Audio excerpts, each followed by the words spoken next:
गेल्या वेळी मी असं म्हटलेलं होतं, की काही वैशिष्ट्य भारतीय संविधानाचे आपल्याला पुढच्या भागात पाहायचे आहेत.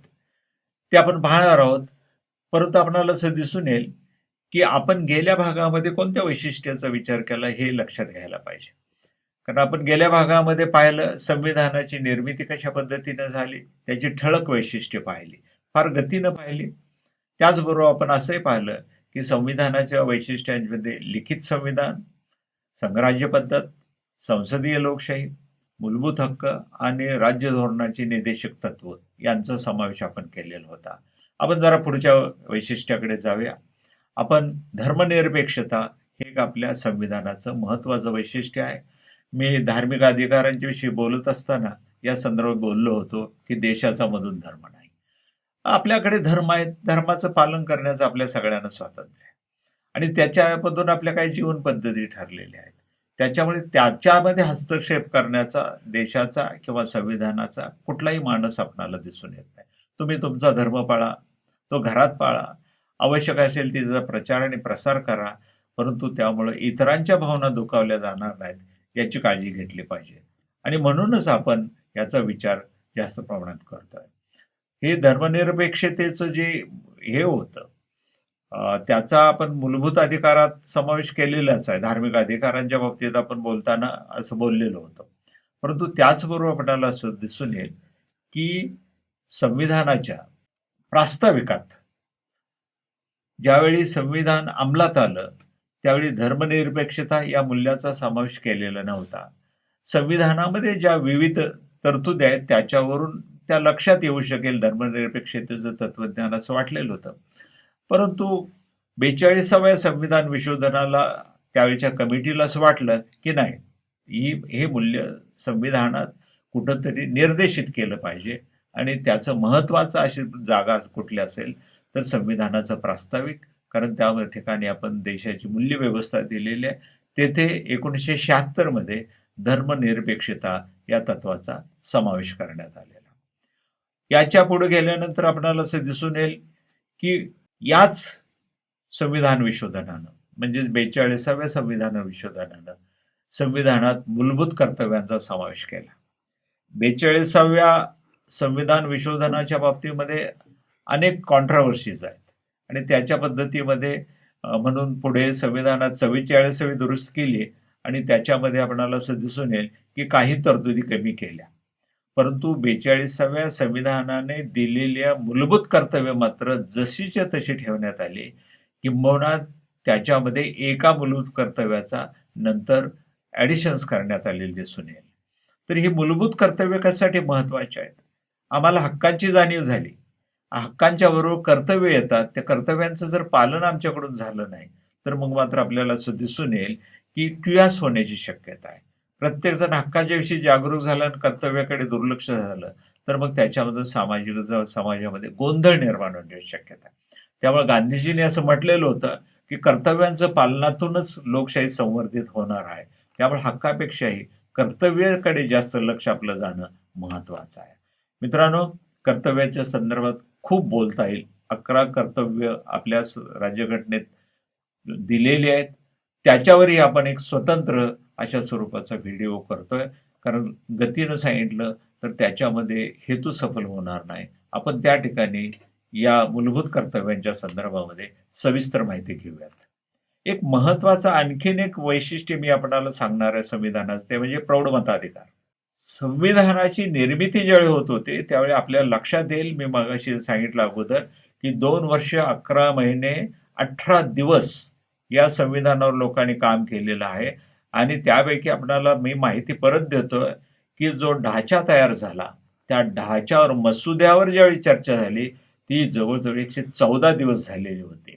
म्हणजे किती प्रत्येक शब्दाचा कीस पडलेला होता की त्याने या संविधान सभेतील चर्चेमध्ये. प्रौढ मताधिकाराचा भागही तसाच होता आणि त्यामुळे प्रौढ मताधिकाराला काही सदस्यांनी कडाडून विरोध केलेला होता. आपण काहीतरी अटी लावल्या पाहिजेत वगैरे वगैरे.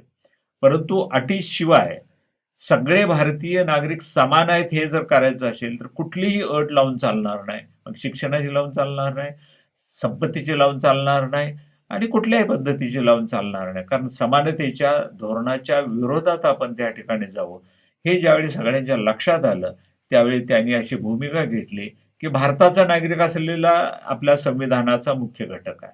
म्हणून भारताचा नागरिक आणि वयाची 21 वर्षे पूर्ण करणारे जे नागरिक आहेत, त्या नागरिकांना मताचा अधिकार त्यावेळी आपण दिलेला आहे. पंडित नेहरूने या संदर्भात एक मोठी जबाबदारी आपली आहे असं म्हटलेलं होतं.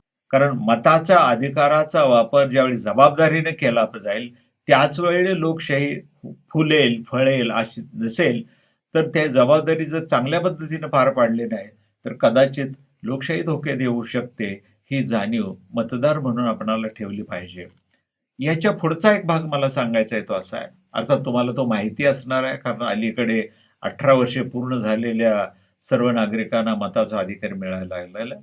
परंतु ही जी तरतूद केलेली आहे, ती 1989 मध्ये संविधानामध्ये एक विशोधन करण्यात आलं आणि 21 वर्षावरून मतदाराचं वय 18 वर्षावर आणलं आणि तेव्हापासून 18 वर्षे पूर्ण झालेले जे भारतीय नागरिक आहेत, त्या सगळ्यांना मताचा अधिकार मिळाला आहे.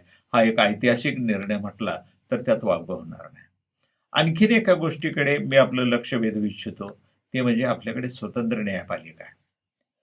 आपल्याकडे जी व्यवस्था आपण स्वीकारलेली आहे, लोकशाहीची व्यवस्था स्वीकारलेली आहे, याच्यामध्ये कायदे मंडळ, कार्यकारी मंडळ आणि न्यायमंडळ ह्या महत्त्वाच्या अशा संस्था आहेत.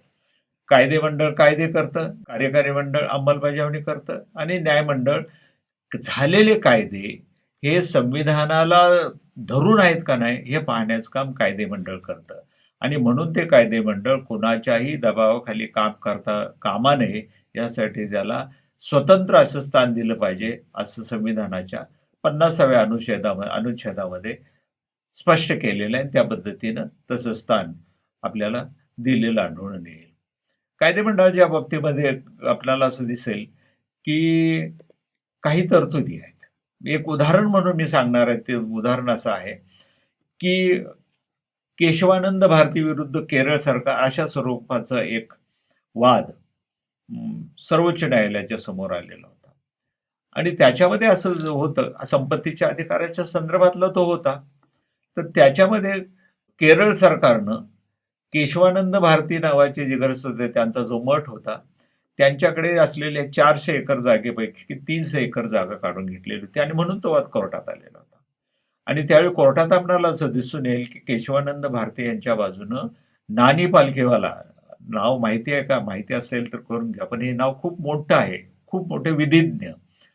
तर त्यांनी या केशवानंद भारतींच्या बाजूनं केस लढवलेली होती. अर्थात ती केस सरकारच्या बाजूनं लागले, त्याचा निकाल. परंतु त्या केसचा एक सगळ्यात ऐतिहासिक बाजू अशी आहे की त्या केसमध्ये सर्वोच्च न्यायालयानं जे खंडपीठ होतं 13 न्यायाधीशांचं, या 13 याच्या खंडपीठानं एक निर्णय दिला की संविधानाच्या याची एक मूलभूत चौकट आहे सिद्धांताची, आणि त्या सिद्धांतावर कोणत्याही प्रकारचं अतिक्रमण करण्याचा अधिकार कायदे मंडळाला नाही.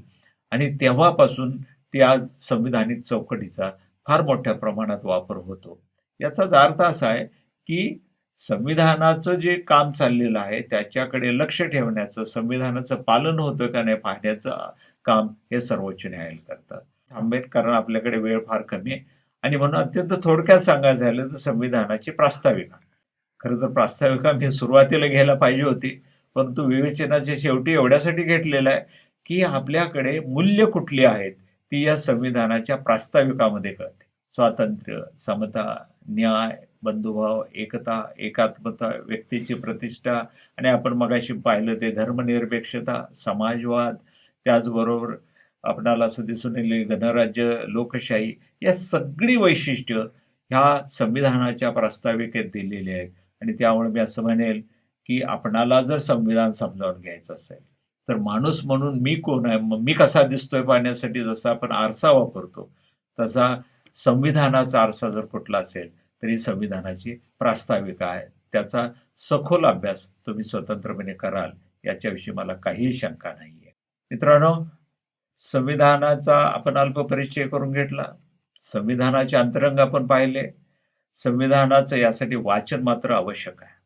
संविधान हा आपल्या जीवन प्रणालीचा मार्गदर्शक ग्रंथ आहे आणि त्यामुळं भारतातल्या सर्व नागरिकांना या संविधानाची तोंड ओळख तरी किमान असलीच पाहिजे. आणि तुम्ही विद्यार्थी म्हणून, अभ्यासक म्हणून तुम्हाला त्याच्या अंतरंगामध्ये जावं आणि मग आपल्याला दिसून येईल, की हे अंतरंग किती सुंदर आहेत, किती विलोभनीय आहेत आणि आपल्या जीवनाला एक महत्त्वाचा आकार देण्याचं काम या तरतुदींच्या मधून होत असतं. हे आपण लक्षात घ्यावं एवढंच शेवटी मी सांगेन आणि आपल्याला असं सांगेन, की या ठिकाणी वैशिष्ट्यांच्या संदर्भामध्ये आपण थांबतोय. आपल्याला मी शुभेच्छा देतो. या ठिकाणी थांबतो आणि यानंतर पुढच्या कार्यक्रमामध्ये आणखीन एका विषयावर एक नवीन व्हिडिओ घेऊन आपल्या भेटीला येईल. तोपर्यंत धन्यवाद. जय हिंद.